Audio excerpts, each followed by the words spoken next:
चलो आज हम लोग क्या पढ़ेंगे? बिहार का जनगणना। जनगणना के बारे में पढ़ेंगे। किसके बारे में? जनगणना के बारे में। जनगणना होता क्या है? जनगणना होता क्या है? ठीक है, प्रति व्यक्ति मतलब प्रत्येक व्यक्ति होता है। जिस तरीका से फैमिली मेंबर में किसी के फैमिली मेंबर में 5 गो सदस्य होगा, है ना? किसी के घर में 3 गो सदस्य है, किसी के घर में 5 गो है, किसी के घर में 7 गो है, इस तरीके से किसी के घर में 4 गो है ना? तो ये सब क्या है? एक तरीका से जनगणना व्यक्ति है, व्यक्ति है ना। तो वही व्यक्ति का हम लोग जो काउंट कर रहे हैं कि किसी के घर में 4 गो है, किसी के घर में 5 है, किसी के घर में 6 है, तो ये सब क्या है?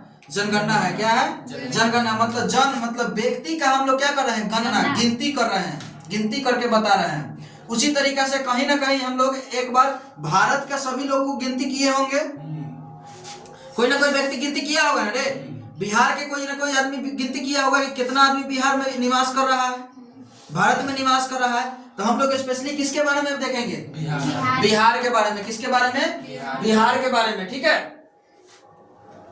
तो बिहार का जनगणना क्या देखेंगे? बिहार का जनगणना। ठीक है, सबसे पहला सवाल होता क्या है, पूछता क्या है प्रश्न एग्जाम में कि जनगणना जो है किस सूची का विषय है?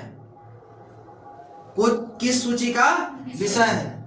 ठीक है ना, या किस सूची का तो विषय हम लोग सबसे पहला बात की संघ सूची, ठीक है ना, राज्य सूची, समवर्ती सूची सब होता है, जानता है तुम लोग? अरे जानता है ना सब आदमी कि ये नहीं जानकारी है, ये भी जानकारी नहीं है। ठीक है ना, तो देख लो सूची 3 प्रकार के होते हैं। क्या प्रकार के? 3 प्रकार के। क्या प्रकार के? 3 प्रकार के। तो सूची हम लोग देखेंगे कितना प्रकार के होते हैं? 3 प्रकार के। सूची 3 प्रकार के होते हैं। एक होती है संघ सूची। क्या होते हैं? संघ सूची। एक होते हैं राज्य सूची। क्या होता है? राज्य सूची। ठीक है, और तीसरा होता है समवर्ती सूची। क्या होता है? समवर्ती सूची। अभी सूची के बारे में शॉर्टकट में जान लो। ठीक है ना, यहाँ शॉर्टकट में बता दे रहे हैं। संघ सूची का मतलब होता है, ठीक है ना, जिसमें केंद्र सरकार कोई कानून को बनाता है। क्या बनाता है? केंद्र सरकार जिस सूची में कानून बनाएगा उस सूची कौन कहलाएगा? संघ सूची। क्या कहलाएगा? संघ सूची। केंद्र सरकार मतलब केंद्र मतलब क्या होता है? राज्य का सरकार नहीं होगा। कहाँ? केंद्र का। प्रधानमंत्री, राष्ट्रपति सब क्या है? केंद्र में है ना रे। वित्त मंत्री, ठीक है ना, रक्षा मंत्री सब कहाँ है? केंद्र में है। तो केंद्र सरकार जिस कानून को बनाएगा कौन सूची का विषय होगा? संघ सूची। और जिस भी विषय पर, कोई भी विषय पर अगर राज्य सरकार कोई कानून बनाता है तो वो आता है राज्य सूची में। किसमें आता है? राज्य सूची में। अब कोई ऐसा विषय जिस पर दोनों केंद्र सरकार और राज्य सरकार दोनों मिलकर के उस पे कानून बनाता है तो वो आता है समवर्ती सूची में। समझ में आया? समवर्ती सूची में। तो ये जो जनगणना जो है, जनगणना किस सूची का विषय है? तो आंसर क्या है? संघ सूची। क्या है? संघ सूची का विषय है। याद रखना, कौन सूची? संघ सूची का विषय है। तो पूछेगा कि जनगणना किस सूची का विषय है? संघ सूची। इसका मतलब क्या है कि इस पे कानून कौन बनाएगा? केंद्र सरकार। कौन बनाएगा? केंद्र सरकार बनाएगा। ठीक है, तो जनगणना किस सूची का विषय है? संघ सूची। सूची क्या प्रकार के? 3 प्रकार के। कौन कौन? संघ सूची, राज्य सूची, समवर्ती सूची। कोई दिक्कत नहीं ना? संघ सूची में कौन कानून बनाएगा? केंद्र सरकार। राज्य सरकार, राज्य सूची में कौन कानून बनाएगा? राज्य सरकार। समवर्ती सूची में कौन कानून बनाएगा? संघ मतलब कि केंद्र सरकार और राज्य सरकार दोनों मिलकर के जिस कानून को बनाएगा वो किस विषय में आएगा? समवर्ती सूची के विषय में आएगा। ठीक है ना। अब आते हैं कि भारत में, किसमें? भारत में पहली बार जनगणना, पहली बार जनगणना भारत में फर्स्ट टाइम जनगणना कब हुआ? तो 1872 में। कब हुआ? 1872 में हुआ। कब हुआ? 1872 में। 1872 में जब जनगणना हुआ तो उस वक्त का वायसराय कौन था? उस वक्त का वायसराय कौन था? याद रखना है, लॉर्ड मेयो। कौन? Lord Mayo. ठीक है। तब पहली बार भारत में जनगणना कब हुआ? 1872 ईस्वी में। कब हुआ? 1872 ईस्वी में। किसके कार्यकाल, किसके समय में? लॉर्ड मेयो के कार्यकाल में। किसके काल में? लॉर्ड मेयो के कार्यकाल में। याद रहेगा? हो जाएगा ना याद? तो बोलो फिर से, जनगणना किस सूची का विषय है? संघ सूची। किस सूची का विषय है जनगणना? संघ सूची। फर्स्ट बार भारत में जनगणना कब हुआ? 1872 में। 1872 में। इस वक्त वायसराय कौन था? Lord Mayo. कौन था? Lord Mayo. अगला देखते हैं कि भारत में नियमित रूप से जनगणना, नियमित रूप से, ठीक है, ठीक ठाक से, बढ़िया से, नियमित रूप से जनगणना की शुरुआत कब हुई?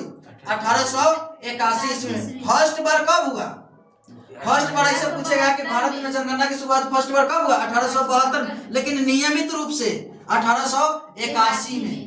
इस वक्त का वायसराय कौन था? इस वक्त का वायसराय कौन था? तो लॉर्ड रिपन। क्या है? Lord Ripon. क्या है? Lord Ripon. ठीक है, लॉर्ड रिपन। अब फर्स्ट बार हुआ था, उसका वायसराय कौन था? Lord Mayo. Lord Mayo. लेकिन जब 1881 में नियमित रूप से जनगणना हुआ, उस वक्त का वायसराय कौन था? Lord Ripon. Lord Ripon. ठीक है। उसके बाद आगे देखते हैं कि 2011 की जनगणना, अभी तक 2011 तक ही जनगणना हुआ है, जनगणना का रिपोर्ट मिला है। 2021 का फिलहाल हुआ है, लेकिन अभी तक रिपोर्ट नहीं मिला है। तो 2011 तक के जो जनगणना है वो कौन सी क्रम की है? मतलब कि 1872 में बना, 1872 में हुआ ना, उसके बाद 1881 में हुआ दूसरा, तो तीसरा कभी ना कभी हुआ होगा, कोई डेट में हुआ है ना। उस तरीके से चलते चलते चलते चलते 2011 की जनगणना कौन सी क्रम की है? 15वीं क्रम के। कौन क्रम के? 15वीं, मतलब 15 नंबर के है। 2021 का जो जनगणना हुआ उसका रिपोर्ट आ जाएगा तो कौन क्रम का हो जाएगा? 16वीं क्रम का हो जाएगा। कौन क्रम का? 16वीं क्रम का हो जाएगा। ठीक है। तब फर्स्ट बार जब जनगणना हुआ था 1872 में। कब हुआ था? 1872 में। तो उससे अभी 2011 तक लेकर के कौन क्रम की जनगणना है?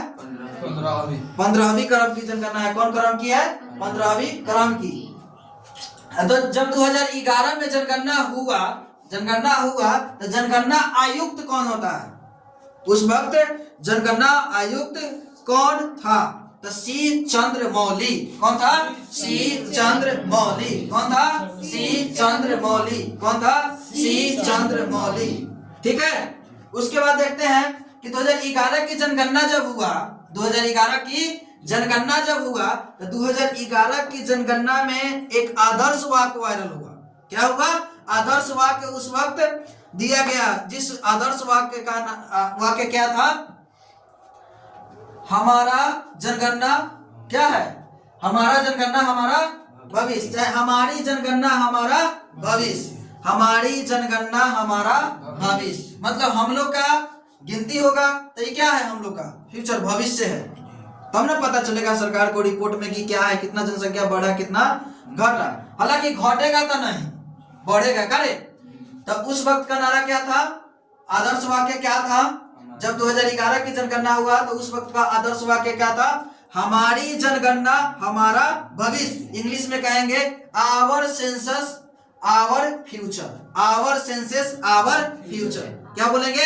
आवर सेंसस आवर फ्यूचर, मतलब हमारी जनगणना हमारा भविष्य, हमारी जनगणना हमारा भविष्य। याद रहेगा?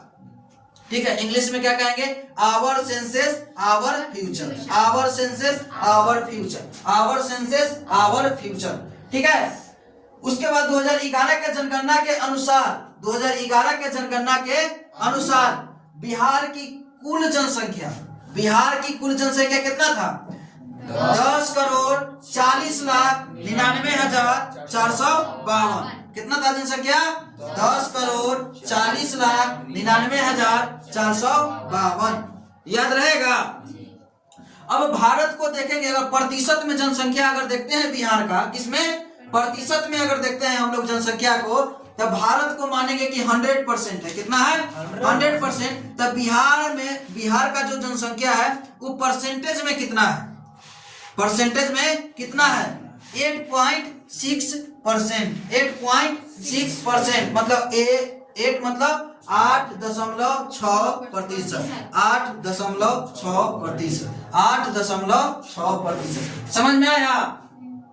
अब देखेंगे कि 2011 की जो जनगणना थी, 2011 की जनगणना थी, तो भारत की, स्वतंत्र भारत की कैमीकरण की क्रम की जनगणना थी। जैसे 1872 में हुआ क्या? पहली बार जनगणना की शुरुआत कब हुआ? 1872 में। 1872 में क्या भारत देश आजाद था? नहीं ना, आजाद नहीं ना था। तो उस वक्त क्या था? भारत देश गुलाम था। तो अब एक प्रश्न उठता है कि स्वतंत्र भारत में बिहार जो भी ये होता है, बिहार का जो भी है जनगणना, वो जब हुआ तो बिहार में जो जनगणना हुआ वो स्वतंत्र भारत आजादी के बाद, भारत में ही अगर देखेंगे, भारत के ही दृष्टि से देखेंगे तो भारत में आजादी के बाद, किसके बाद? आजादी के बाद जो 2011 की जनगणना है, 2011 की लास्ट जनगणना है ना हम लोग के पास, तो 2011 की जनगणना है, आजादी के बाद कौन सा क्रम का है? क्या नंबर का है? 7वीं क्रम का है। क्या कौन क्रम का है? 7वीं क्रम का। तो याद रखेंगे कि स्वतंत्र भारत की 2011 की जो जनगणना है वो कौन सी क्रम की है? 7वीं क्रम की। इस तरीका से देखेंगे कि आजादी से पहले से अगर हम काउंट करते हैं तो अभी तक 2011 की जनगणना कौन सी क्रम की है? 15वीं क्रम की। कौन क्रम की? 15वीं क्रम की। ठीक है। जनसंख्या के आधार पे बिहार, भारत में राज्य कितना? 38 होता है। अरे 28 राज्य है रे, जिला तुम बोल रहा है। 28 राज्य है। कितना? 28 राज्य, 8 केंद्र शासित प्रदेश। 28 राज्य, 8 केंद्र शासित प्रदेश। ठीक है। तो जनसंख्या के दृष्टि से बिहार के कितना क्रम है? क्या नंबर पर है बिहार? 3 नंबर पे। कितना नंबर पे? 3 नंबर पे। अगर क्षेत्रफल में, एरिया में एक बार बोलो, एरिया जगह जमीन में क्या नंबर पे है? 12 नंबर पर है। तो कितना? जगह जमीन कम है लेकिन जनसंख्या में 3 नंबर पर है। ठीक है। मतलब कि सोच लो कि बिहार जो है वो जनसंख्या एकदम बढ़ाते जा रहा है लेकिन क्षेत्रफल क्या है? कम है। क्षेत्रफल कम है। क्षेत्रफल में बिहार 12 नंबर पर और जनसंख्या में बिहार 3 नंबर पे। तो एक बार रिपीट करो, फिर से रिपीट कर लेते हैं। चलो बोलो, जो जनगणना जो होती है वो कौन सूची का विषय है? संघ सूची। कौन सूची? संघ सूची। कौन सूची? संघ सूची। उसके बाद पहली बार जनगणना कब हुआ? 1872। पहली बार जनगणना कब हुआ? 1872 में। इस वक्त वायसराय कौन था? Lord Mayo. कौन था? Lord Mayo. कौन था? Lord Mayo. कौन था? Lord Mayo. चलो, नियमित रूप से भारत में जनगणना कब हुआ? 1881 में। इस वक्त वायसराय कौन था? Lord Ripon. कौन था? Lord Ripon. कौन था? Lord Ripon. चलो एक बात बताओ, अगला 2011 की जनगणना देश की कौन क्रम की जनगणना थी? 15वीं क्रम की। कौन क्रम की? 15वीं क्रम की। इस वक्त जनगणना आयुक्त कौन था? सी चंद्रमौली। सी चंद्रमौली। याद रहेगा। चलो, 2011 की जनगणना के अनुसार आदर्श वाक्य क्या था? हमारी जनगणना हमारा भविष्य। हमारी जनगणना हमारा भविष्य। Our census our future. Our census our future. यही था ना। तो बिहार 2011 की जनगणना के अनुसार बिहार की कुल जनसंख्या 10,40,99,452। परसेंटेज में जनसंख्या कितना है? 8.6%। 8.6%। आजादी के बाद 2011 की जनगणना जो है, आजादी के बाद स्वतंत्र भारत में कैमी क्रम की जनगणना है? 7वीं क्रम। कौन क्रम? 7वीं क्रम के। कौन क्रम? 7वीं क्रम का। ठीक है। एक चीज और देख लो। ठीक है, ये क्या है? 7वीं क्रम के जनगणना है। ठीक है। अब हम लोग आगे देखते हैं। इतना समझ में आ गया ना?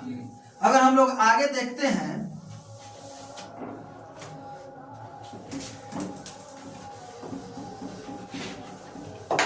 अब 15वीं क्रम के है कैसे? आज सातवीं क्रम जो बता रहा है आजादी के बाद 2011 की जनगणना जो है वो है कैसे, हम वो चीज को दिखाने जा रहे हैं, देख लो, ठीक है, समझने का प्रयास। फर्स्ट बार जनगणना की शुरुआत कब हुआ? 1872 में। कब हुआ? 1872 में, ठीक है। लिखो 1872, देखेंगे 1872 में हुआ, हो गया। अब नियमित रूप से जनगणना कब? बढ़िया से नियमित रूप से कब? 1881 में। चलो जनगणना कितना दिन पर होता है? 10 वर्ष पर। जनगणना कितना वर्ष पर? 10 वर्ष पर होता है। इसमें 10 बढ़ाओ 1891, इसमें 10 बढ़ाओ 1901, क्या हो जाएगा? 1901, इसमें बढ़ाओ 1911, 10 बढ़ाते जाओ 1921, 10 बढ़ाओ 1931, 1900 क्या हो जाएगा? 1931 हो जाएगा। 10 बढ़ाओ फिर 1941 हो जाएगा। 10 बढ़ाओ 1951 हो जाएगा ना। 10 बढ़ाओ 1961, 10 बढ़ाओ 1971, फिर 10 बढ़ाओ 1981, फिर 10 बढ़ाओ 1991, फिर 10 बढ़ाओ 2001, क्या हो जाएगा? 2001, फिर 10 बढ़ाओ 2000, फिर बढ़ाएंगे तो क्या हो जाएगा? 2021। लेकिन 2021 का रिपोर्ट है नहीं ना, 2011 तक हम लोग को समझना है। अभी तक कितना तक समझना है? 2011 तक गिनो। हम कह रहे हैं ना कि भारत में कौन क्रम का जनगणना है अभी तक। तो फर्स्ट बार में कब हुआ? 1872 में। दूसरा 1881 में। तीसरा 1891 में। चौथा 1901। अगला कब होगा? अगला फिर कब होगा? फिर अगला कब होगा? फिर कब होगा? 1941। 1941 के बाद 1951 में होगा। 1951 के बाद 1961, 1961 के बाद 1971, 1971 के बाद 1981, 1981 के बाद 1991, 1991 के बाद 2001, 2001 के बाद 2011। गिनो काय होगा? 1 2 3 4 5 6 7 8 9 10 11 12 13 14 15। 15वीं क्रम क्या है कि नहीं? 2011 के जनगणना आया। अब 7वीं क्रम की जनगणना जो हम बोले हैं यहाँ कि 2011 की जनगणना स्वतंत्र भारत की आजादी के बाद कौन क्रम की है? तो इस 7 नंबर पर पूर्णा चाहिए। आजादी भारत देश को आजादी कब मिला?